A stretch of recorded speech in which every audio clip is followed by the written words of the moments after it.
Assalamualaikum warahmatullahi wabarakatuh. Perkenalkan, nama saya Sarifa Nurhaliza dari kelas Hukum 2B Fakultas Hukum Universitas Bangka Belitung. Saya di sini akan menjelaskan secara singkat tentang sejarah berlakunya KUHP di Indonesia untuk memenuhi tugas hukum pidana. Pada saat kemerdekaan Indonesia, tepatnya 1 hari setelah kemerdekaan, pada tanggal 18 Agustus 1945, tersusun Undang-Undang Dasar 1945 yang di dalamnya memiliki ketentuan aturan peralihan.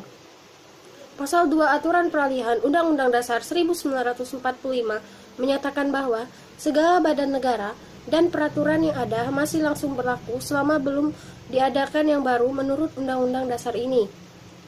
Secara substantif, Pasal 2 Aturan Peralihan Undang-Undang Dasar 1945 menjadi makna legal pertama terhadap peraturan lama termasuk KUHP masih dinyatakan berlaku sebelum diadakan yang baru. Secara objektivitas, makna legal dari Pasal 2 Aturan Peralihan Undang-Undang Dasar 1945 adalah tindakan hukum yang dilakukan semata-mata demi kepentingan agar tidak terjadinya kekosongan hukum. Pasal 2 Aturan Peralihan Undang-Undang Dasar 1945 dengan tegas menyatakan peraturan yang ada masih langsung berlaku selama belum diadakan yang baru. Melalui Aturan Peralihan Undang-Undang Dasar 1945, setidaknya menyatakan dua makna legal secara substantif. Pertama, peraturan yang ada masih langsung berlaku, artinya jika dihubungkan dengan peraturan hukum pidana yaitu mengakui hak hidup KUHP. Kedua, dinyatakan dapat berlaku selama belum ada peraturan yang baru. Artinya, peraturan lama berlaku bersifat sementara selama belum ada yang baru. Pasal 2 Aturan Peralihan Undang-Undang Dasar 1945 memberi pondasi awal terhadap pembaharuan hukum di masa mendatang yang sesuai dengan semangat proklamasi sebagai bangsa yang merdeka. Menuju ke arah sistem hukum pidana nasional ialah pembaharuan yang dilandasi oleh jiwa atau semangat nasionalisme, mewujudkan cita-cita dan tujuan bersama demi kepentingan nasional dan kedaulatan bangsa yang merdeka dan beradab. Jiwa atau semangat nasionalisme ditegaskan dalam Peraturan Presiden Nomor 2 Tahun 1945 tanggal 10 Oktober 1945, peraturan hukum pidana yang ada sampai berdirinya negara Republik Indonesia 17 Agustus 1945 ialah peraturan yang berlaku pada masa pendudukan Jepang adalah peraturan Vetboken Strafreform Nederland Indi dan peraturan pidana yang dikeluarkan pemerintahan Jepang yang terdapat di dalam Gunsei Kinzire. Secara substantif, Pasal 1 Peraturan Presiden Nomor 2 Tahun 1945 memberi syarat terhadap keberlakuan peraturan yang ada termasuk KUHP. Sepanjang tidak bertentangan dengan Undang-Undang Dasar 1945 masih tetap berlaku.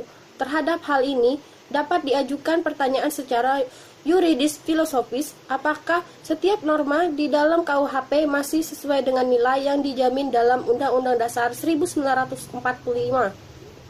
Begitu pula dalam proses penegakan hukum pidana dalam menerapkan KUHP, apakah tetap memperhatikan nilai-nilai dasar Undang-Undang Dasar 1945 meskipun penegakan hukum pidana menggunakan KUHP. Ada kewajiban hukum menurut makna legal dari Pasal 1 Peraturan Presiden Nomor 2 Aturan 1945 di mana peraturan yang ada asal tidak bertentangan dengan Undang-Undang Dasar.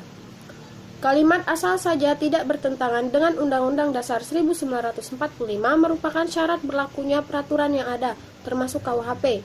Kalimat tidak bertentangan dapat digali maknanya dalam jiwa atau semangat nasionalisme pembukaan Undang-Undang Dasar 1945.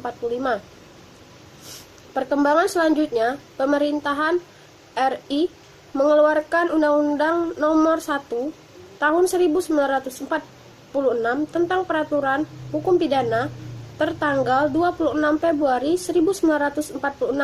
Pasal 1 Undang-Undang Nomor 1 Tahun 1946 setidaknya mengandung dua hal penting makna legal, yaitu dengan menyimpan seperlunya dari Peraturan Presiden RI Nomor 2 1945 dan peraturan hukum pidana yang berlaku tanggal 8 Maret 1942. Pasal 1 Undang-Undang Nomor 73 Tahun 1958, Undang-Undang Nomor 1 Tahun 1946 RI tentang peraturan hukum pidana dinyatakan berlaku untuk seluruh wilayah Republik Indonesia. Segala perusahaan yang diadakan pemerintahan Belanda sesudah 8 Maret 1942 saat menyerahnya Hindia Belanda kepada Jepang dianggap tidak ada. Berdasarkan ketentuan pasal 5 Undang-Undang Nomor 1 Tahun 1946 jelas bahwa ada ukuran-ukuran pembatasan berlakunya peraturan hukum pidana. Yang pertama, yang seluruhnya tidak sebagai sekarang tidak dapat dijalankan. Yang kedua, bertentangan dengan kedudukan RI sebagai negara merdeka.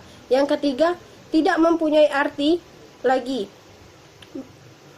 Berdasarkan pasal 5 Undang-Undang Nomor 1 Tahun 1946, sebuah norma dalam KUHP dinyatakan berlaku sepanjang tidak bertentangan dengan kedudukan RI sebagai negara merdeka. Terdapat jiwa atau semangat nasionalisme yang harus digali.